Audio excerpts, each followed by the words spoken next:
Amados, eu gostaria de compartilhar com vocês nesta noite a respeito do nosso chamado. Eu falei no grupo mais cedo sobre isso.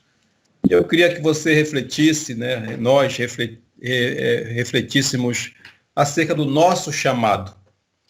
Porque às vezes quando se fala em chamado, a gente sempre pensa no chamado ministerial, né? O pastor tem um chamado, missionário transcultural, ou ministro de música, enfim, sempre achamos que não é uma coisa que envolva todo mundo, chamados são coisas específicas. Nós vamos ver hoje um pouco sobre isso. Temos alguns textos bíblicos para ler e eu quero começar com o Evangelho de João. Abra sua Bíblia no Evangelho de João, capítulo 15. João 15, a partir do versículo 16. Não fostes vós que me escolhestes, ao contrário, eu vos escolhi a vós e vos designei para irdes e dardes fruto, e fruto que permaneça. Sendo assim, seja o que for que pedirdes ao Pai em meu nome, ele o concederá a vós. Este é o meu mandamento, que vos ameis uns aos outros. Se o mundo vos odeia, sabei que antes de vós odiou a mim. Se fosseis do mundo, ele vos amaria, como se pertencesses a ele. Entretanto, não sois propriedades do mundo, mas eu vos escolhi e vos libertei do mundo. Por essa razão, o mundo vos odeia. Recordai-vos das palavras que eu vos disse. Nenhum escravo é maior do que o seu senhor. Se me perseguiram, também vos perseguirão. Se obedeceram a minha palavra, igualmente obedecerão a vossa orientação. Vamos ficar por aqui, na leitura do texto. Senhor, nós pedimos a tua direção, a tua sabedoria, a tua instrução, a tua graça sobre esta palavra lida, a fim de que possamos receber, ó Pai, a revelação do Senhor para as nossas vidas nessa noite, mediante a tua palavra. Pedimos a tua bênção, agradecidos em nome de Jesus. Amém. Aleluia. Mais cedo eu compartilhei um vídeo no grupo da igreja. Os irmãos percebem que eu não sou muito de compartilhar vídeo, a gente tem que ter bastante cautela, né? São muitos vídeos que às vezes enchem tanto as nossas caixas, e como circula tanto esses vídeos, a maioria deles, então os irmãos normalmente recebem nos seus privados, então não há necessidade de a gente estar compartilhando tantos vídeos assim. Só aqueles que realmente têm algum interesse maior, coletivo, né, que realmente interessa para todos. E esse vídeo que eu compartilhei, ele tem muito a ver com a nossa reflexão dessa noite. É em um país lá da Ásia. Pelo texto eu não consegui identificar qual é o idioma, mas que me chamou muita atenção aquela atitude dos dois jovens com aquele morador de rua. Então, quem não viu, depois dá uma olhada, não vamos comentar o vídeo não, mas apenas dizer que é muito importante a reflexão dele. Então, irmãos, aqui nós estamos lendo um texto em que Jesus fala a respeito do chamado, que, na verdade, em toda a Bíblia, principalmente no Novo Testamento, a gente vai ouvir muito Jesus fazendo menção desse chamado. Nós somos chamados. E eu queria separar com você aqui algumas coisas. O fato é que Jesus nos chamou. Isso é fato. Todos nós aqui fomos chamados pelo Senhor. A própria Bíblia vai dizer em vários textos, né, que não fomos nós, de fato, que fomos a Deus, mas ele veio ao nosso encontro através de Cristo. O Verbo se fez carne e habitou entre nós, e vimos a sua glória como a glória do unigênito do Pai, está escrito. Então, Deus veio ao nosso encontro. Ele veio aqui. E Jesus fez um trabalho maravilhoso, como a gente já sabe, anunciado por João Batista. Depois ele mesmo assumiu o papel de protagonismo, de evangelização, de visitas, de libertação, de cura. Trabalho grandioso. Mas a prioridade, sempre que Jesus colocou, a gente sabe que foi a salvação do ser humano. Esse foi o foco, Jesus veio para isso. Todas as coisas que foram realizadas, milagres de cura, ressurreição de pessoas, multiplicação de pães, acalmar a tempestade, Jesus fez tudo isso. Mas o foco de Jesus era salvar o que se havia perdido, reconciliar o homem com Deus. Essa foi a missão, né? A reconciliação. Devolver ao homem a identidade que ele havia perdido. Trazê-lo de volta para Deus. Tanto que Jesus diz, eu sou o caminho. Então Jesus nos chama. Mas para que Jesus nos chamou? Jesus nos chamou com uma missão, irmãos. Ele nos chamou com uma missão. E essa missão está escrito aí no texto que nós lemos. Ele diz que nos designou, né, para que fôssemos e dessemos frutos. Jesus nos chama para frutificar, para darmos frutos. Quem são os chamados?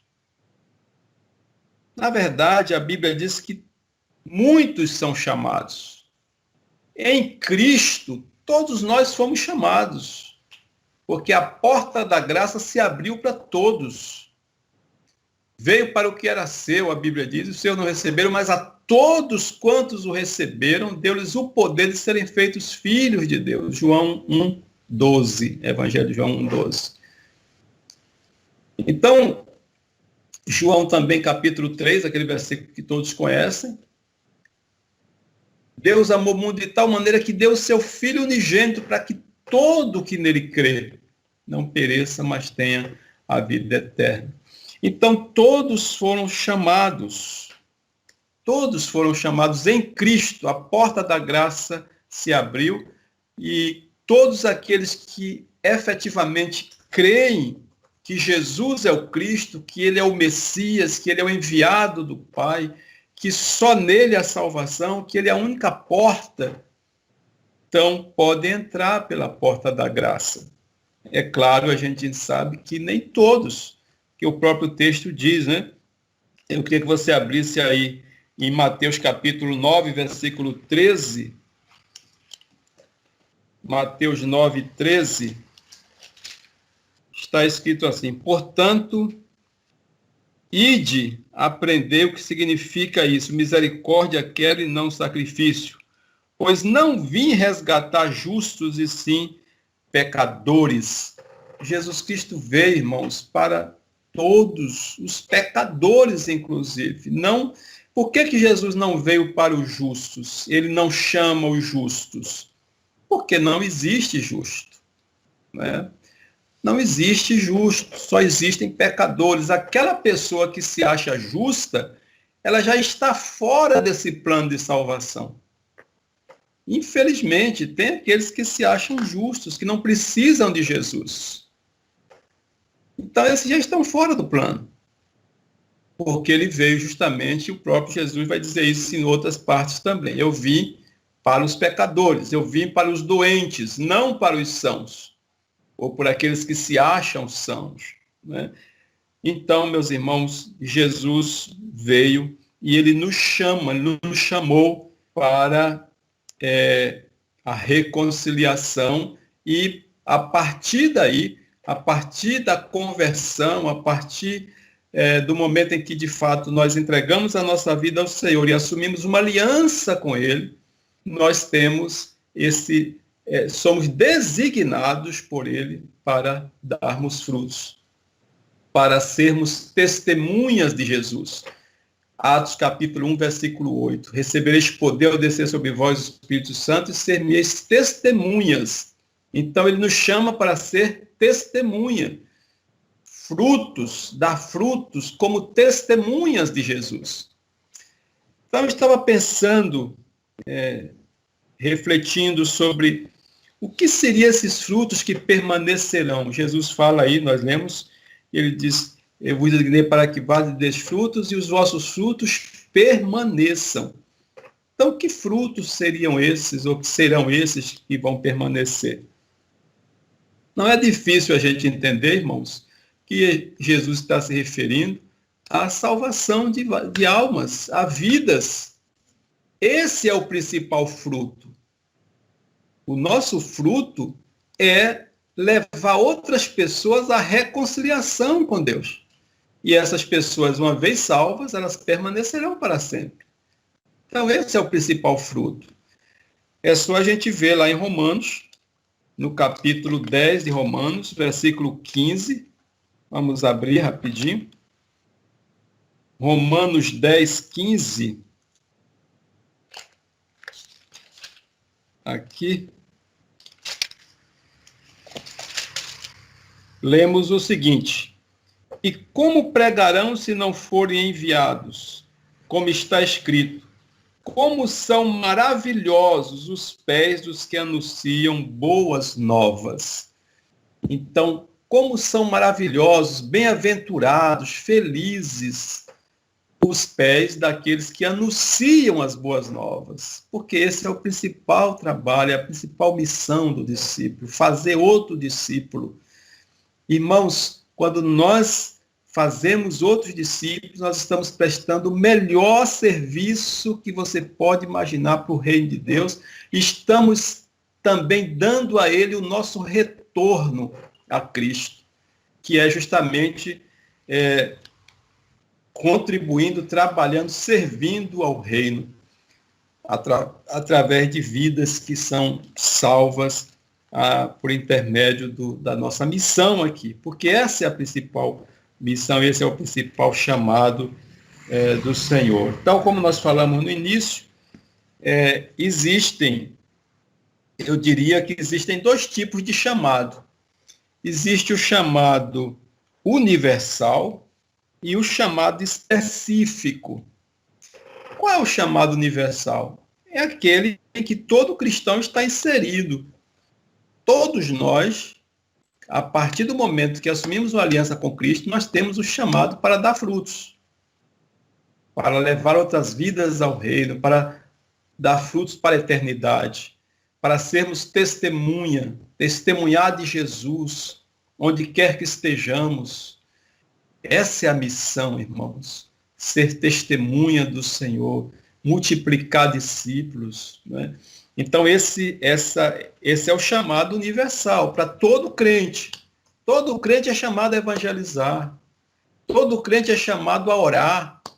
O irmã estava falando, graças a Deus, ela pôde entender esse assunto, que a oração ela é nada menos do que você estar em contato, em comunhão com Deus, é relacionamento com Deus, e todo cristão tem que efetivamente ter esse relacionamento com Deus. Então, todos nós somos chamados para isso, para orar, para testemunhar, para evangelizar as pessoas. E aí nos cabe crescermos nisso, buscarmos na palavra, amadurecermos na palavra, para que possa... A Bíblia diz que nós devemos ter uma palavra, né, que traga alimento, que traga vida para outras pessoas. Lá em Isaías, se não me engano, 55, o profeta pede a Deus essa palavra: dá-me uma língua erudita, né, para falar, compartilhar do teu amor, porque essa é a maior missão que nós temos,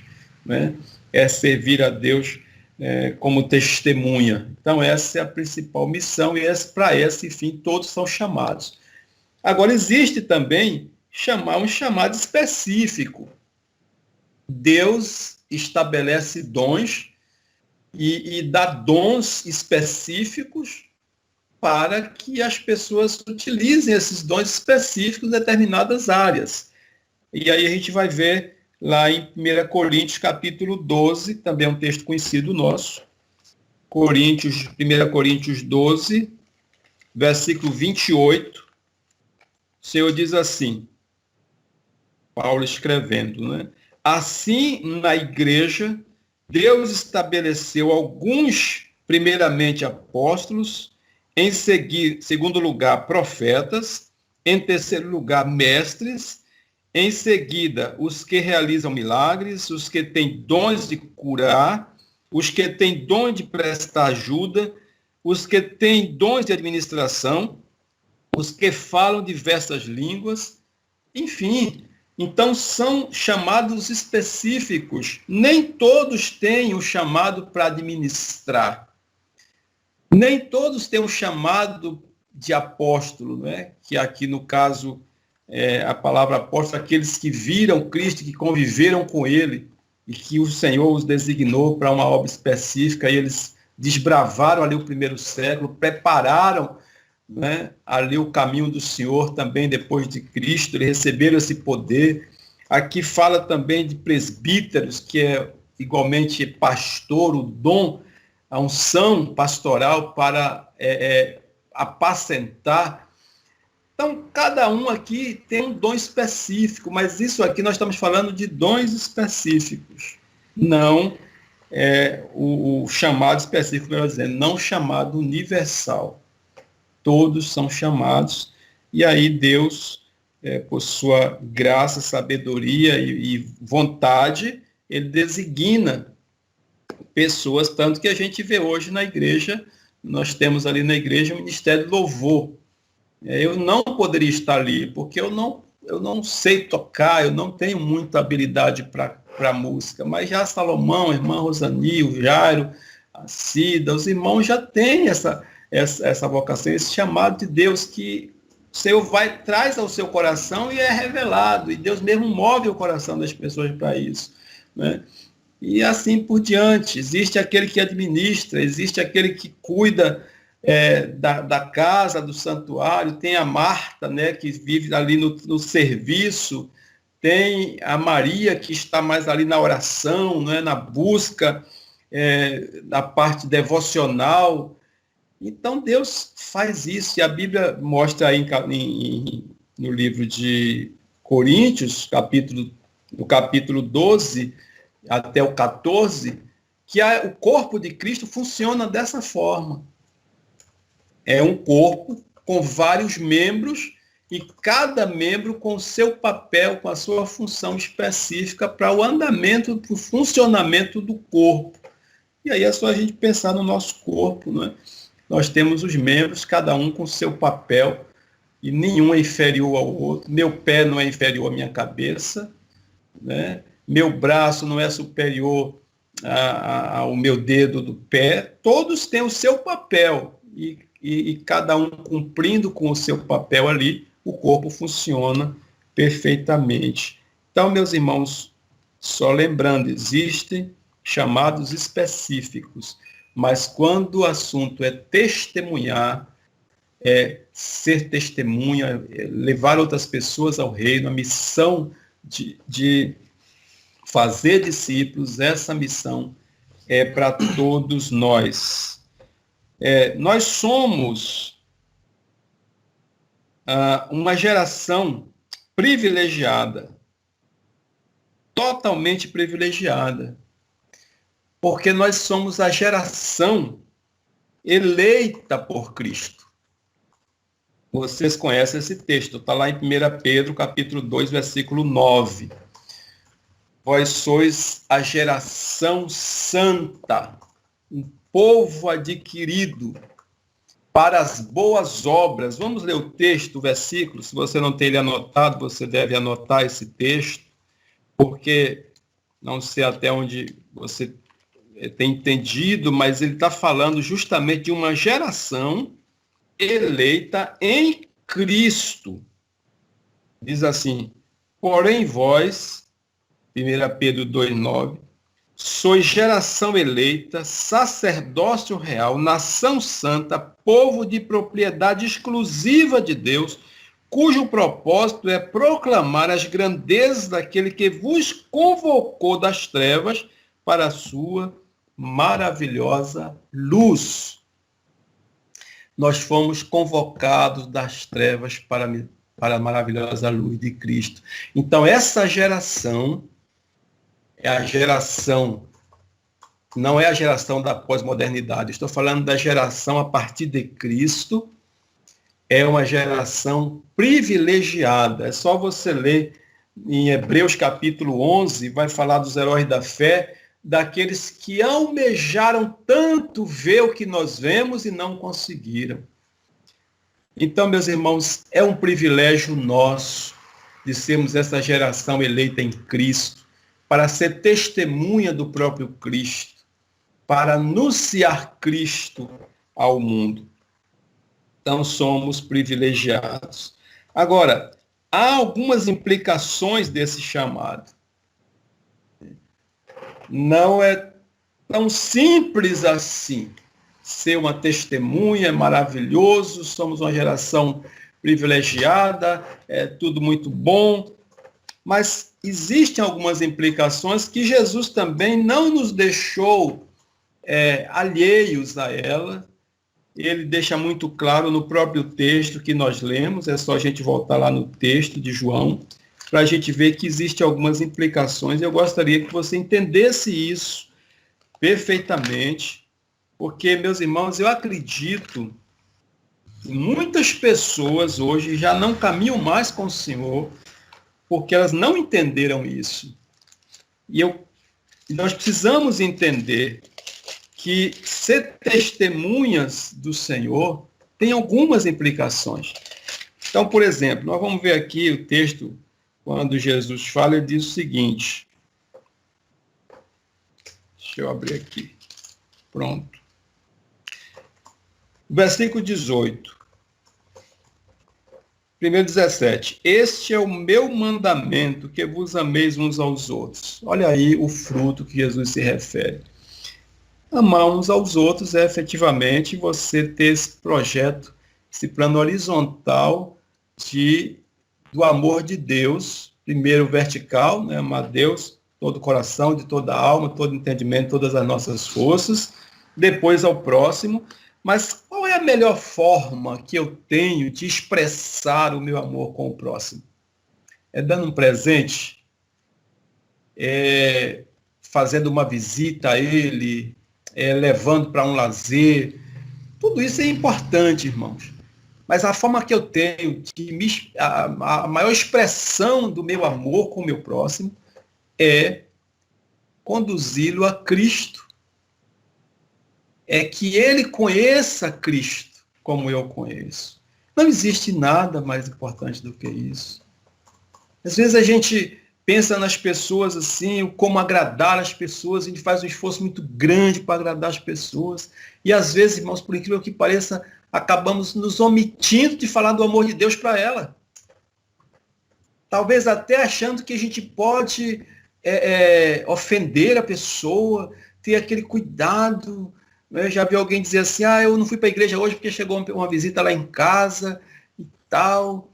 Né? Às vezes a gente tem até medo de falar que é cristão, porque aquela pessoa, irmãos, o maior presente que você pode dar a alguém, a maior bênção, a maior expressão de amor por alguém, é você levar essa pessoa a Cristo. Ela conhecer o amor de Deus, porque senão ela estará perdida. Ela pode ter tudo na vida, mas está perdida. A salvação não tem preço.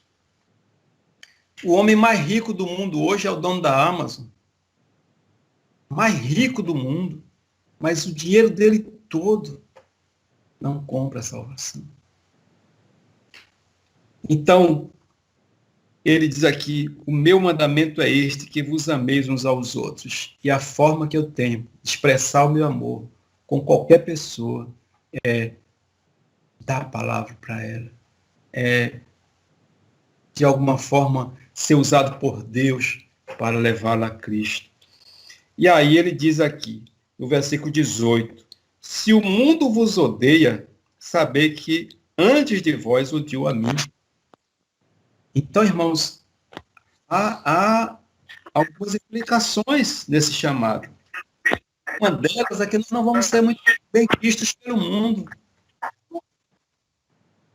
O mundo não vai nos amar, não vai nos dar flores, não vai nos aplaudir. Por quê? Porque não aplaudiu Jesus.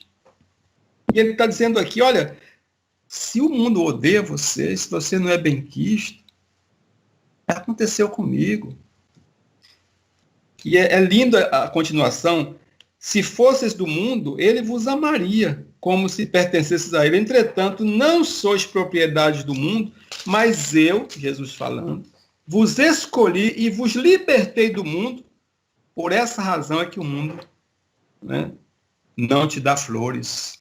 Por essa razão é que o mundo te odeia. Porque odiou Cristo. Irmãos, é isso que eu queria falar para você, que eu falei no início. Muitas pessoas não entenderam isso aqui ainda. E muitas pessoas querem aplausos do mundo. Não vai ser fácil. Você tem que ser uma pessoa amável, uma pessoa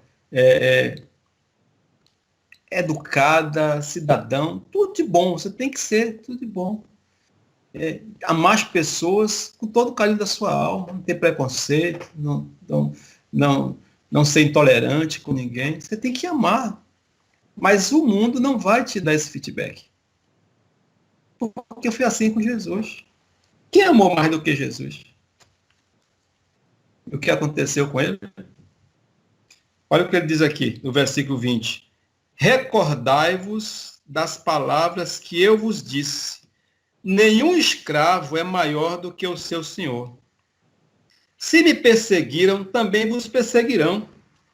Se obedeceram a minha palavra, também vão obedecer a sua palavra. Se é de Deus, ouve a palavra de Deus e recebe a palavra de Deus. Se não é, não recebe. Então, irmãos, tem pessoas que agem como o apóstolo Paulo. Antes de ser Paulo, né, o Saulo de Tarso, era a pessoa que perseguia a igreja do Senhor, matava cristãos, prendia cristãos. Mas ele fazia aquilo achando que estava fazendo a coisa certa. Ele já era um escolhido do Senhor. Sabia disso? Que mesmo fazendo tudo aquilo, Paulo já era escolhido por Deus? É só você ler aqui em Gálatas. Vamos abrir em Gálatas, capítulo 1, versículo 15. Gálatas 1,15 diz assim: Todavia, Deus me separou desde o ventre de minha mãe e me chamou por sua graça, quando então foi do seu agrado. Presta atenção aqui, ó. Versículo 15. Todavia, Deus me separou desde o ventre da minha mãe e me chamou por sua graça, quando então foi do seu agrado revelar a seu Filho em mim, para que eu proclamasse entre os não-judeus, parti imediatamente, não pedi orientação a pessoa alguma. Paulo está dizendo aqui, irmãos, que ele foi separado no ventre da sua mãe e que por sua graça o Senhor trouxe essa revelação a ele muito tempo depois. Ou seja, Paulo estava fazendo tudo aquilo ali, achando que estava agradando a Deus, mas estava na ignorância. E lembra quando Jesus faz o encontro dele, o que é que Jesus fala? Jesus diz assim: Saulo, Saulo, por que me persegues? Mais ou menos isso. Não é o seu lugar aí, você está me perseguindo. Mas você é um homem separado, uma mulher separada, para servir a Deus. Então, o chamado de Paulo foi no ventre de sua mãe, ele foi separado lá. Ou seja, Deus, meus irmãos, já sabe quem vai servir a ele, quem não vai servir. Deus já sabe. Deus conhece todas as coisas, Deus conhece todo o futuro. Está entendendo? Então, Paulo foi chamado. E aí, meus irmãos, a partir do momento, é esse ponto que eu quero chegar para você entender, a partir do momento em que essa revelação veio a Paulo, e ele efetivamente se torna um discípulo de Jesus, você pensa que aí os problemas físicos cessaram? Não, começaram. Agora, a sua vida espiritual, ela toma um rumo glorioso. Paulo foi o homem dos missionários que a gente tem, assim, informação do mundo. Para mim, depois de Cristo, foi o maior missionário que existiu. Depois da sua conversão, é claro. Mas aí ele passou por muitas dificuldades, porque o mundo passou a odiar Paulo. Quando ele estava lá, ele era aplaudido. Mas depois, o próprio Jesus diz assim para ele, Paulo vai entender o que significa sofrer pelo meu nome. Quando a gente abre a Bíblia lá em Timóteo, segunda Timóteo, no capítulo 3, deixa eu ver se é isso mesmo. 2 Timóteo 3, 12, Paulo está dando instruções a Timóteo. Paulo diz assim: de fato, todas as pessoas que almejam viver piedosamente em Cristo Jesus serão perseguidas. O mundo vai perseguir. Todavia, os perversos e impostores, ou seja, os falsos, andarão de mal a pior, enganando e sendo enganados.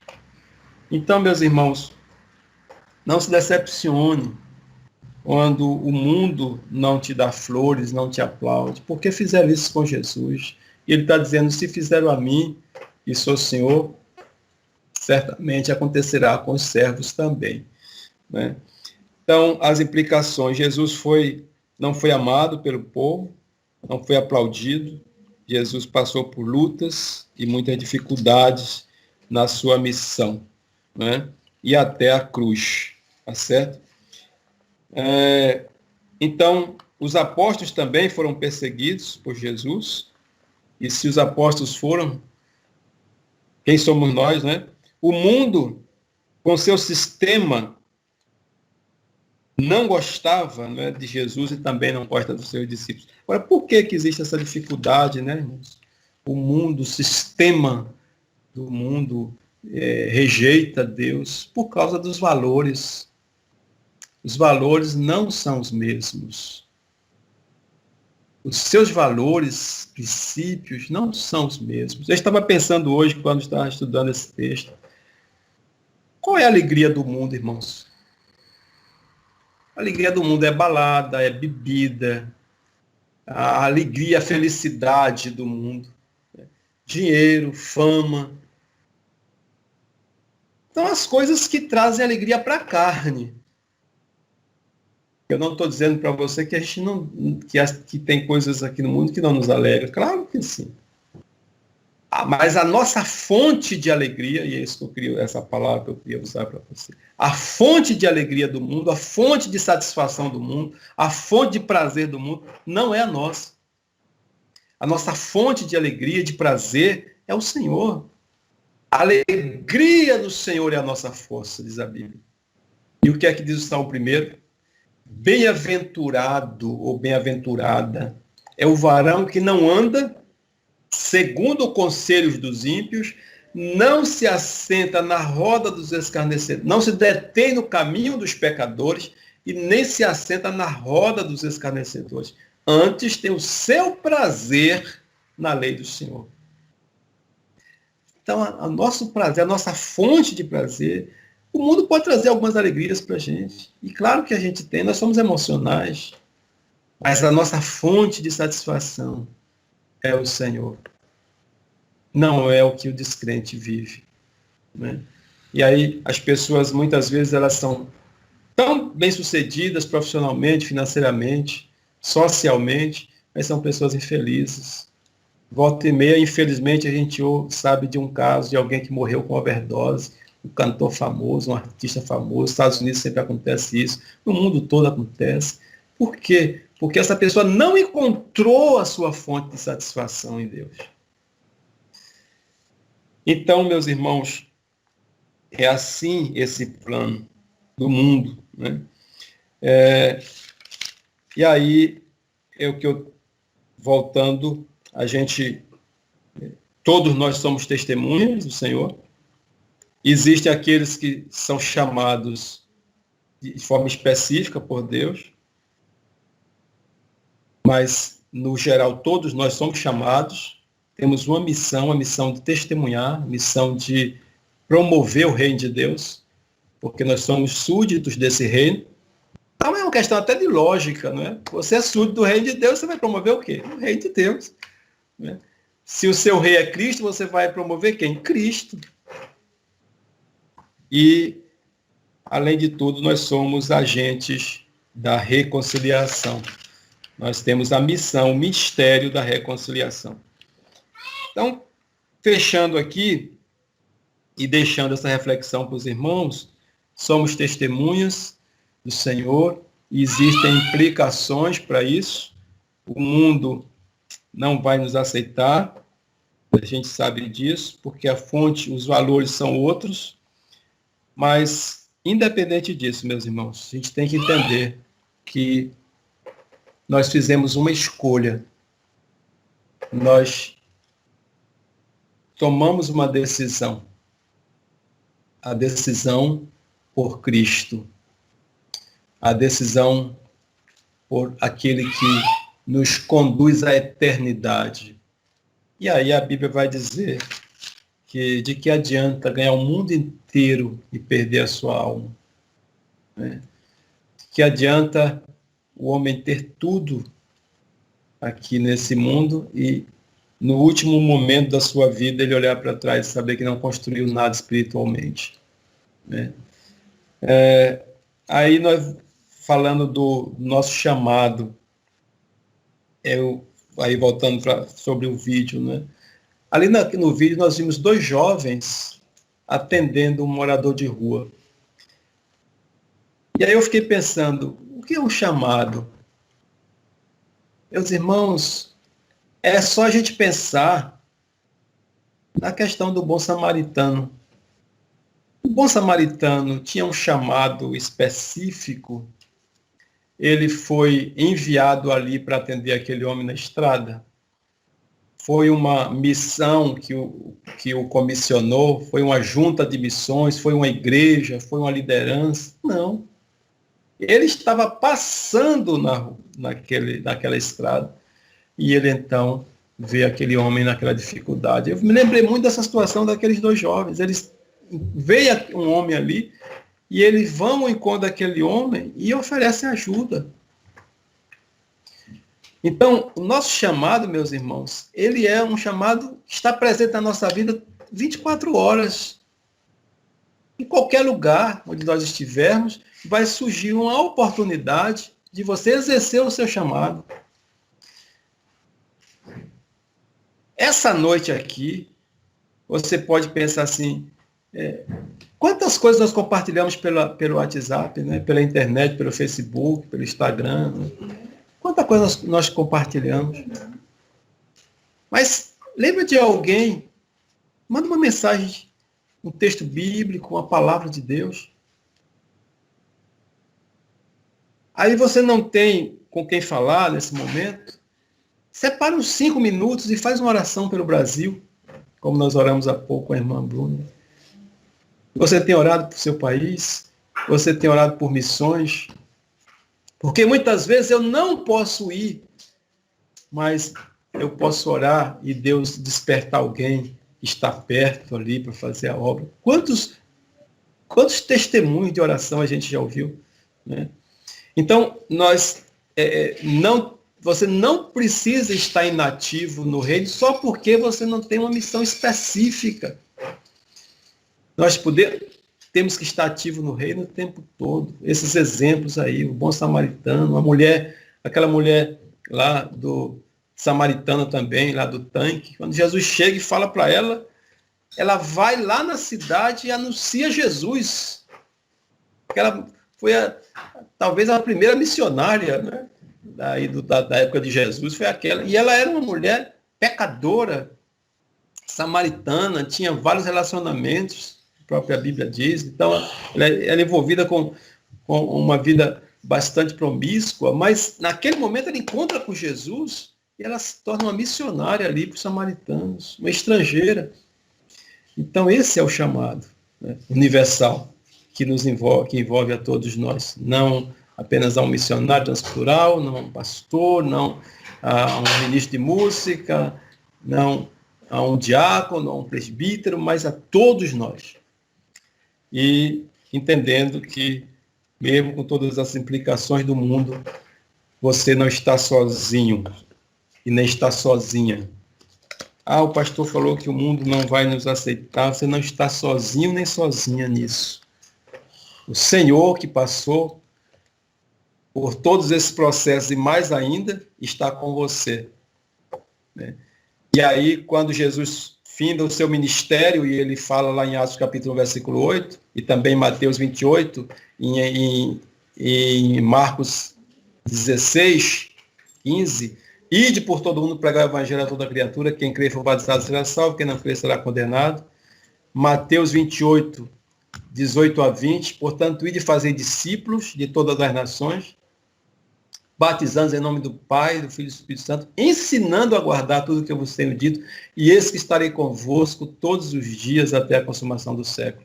A promessa de Cristo, do Emanuel, do Deus conosco, está aí, né? E aí também, lá em Atos 1:8, quando ele diz, recebereis poder ao descer sobre vós o Espírito Santo, ser-me-eis testemunhas. Então, você é testemunha, mas pelo poder do Espírito Santo que está em você. Então, você não está só, eu não estou só.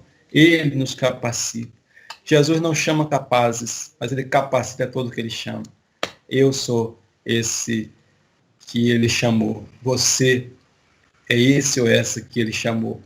E ele se responsabiliza pela missão dele através de sua vida. Em nome de Jesus.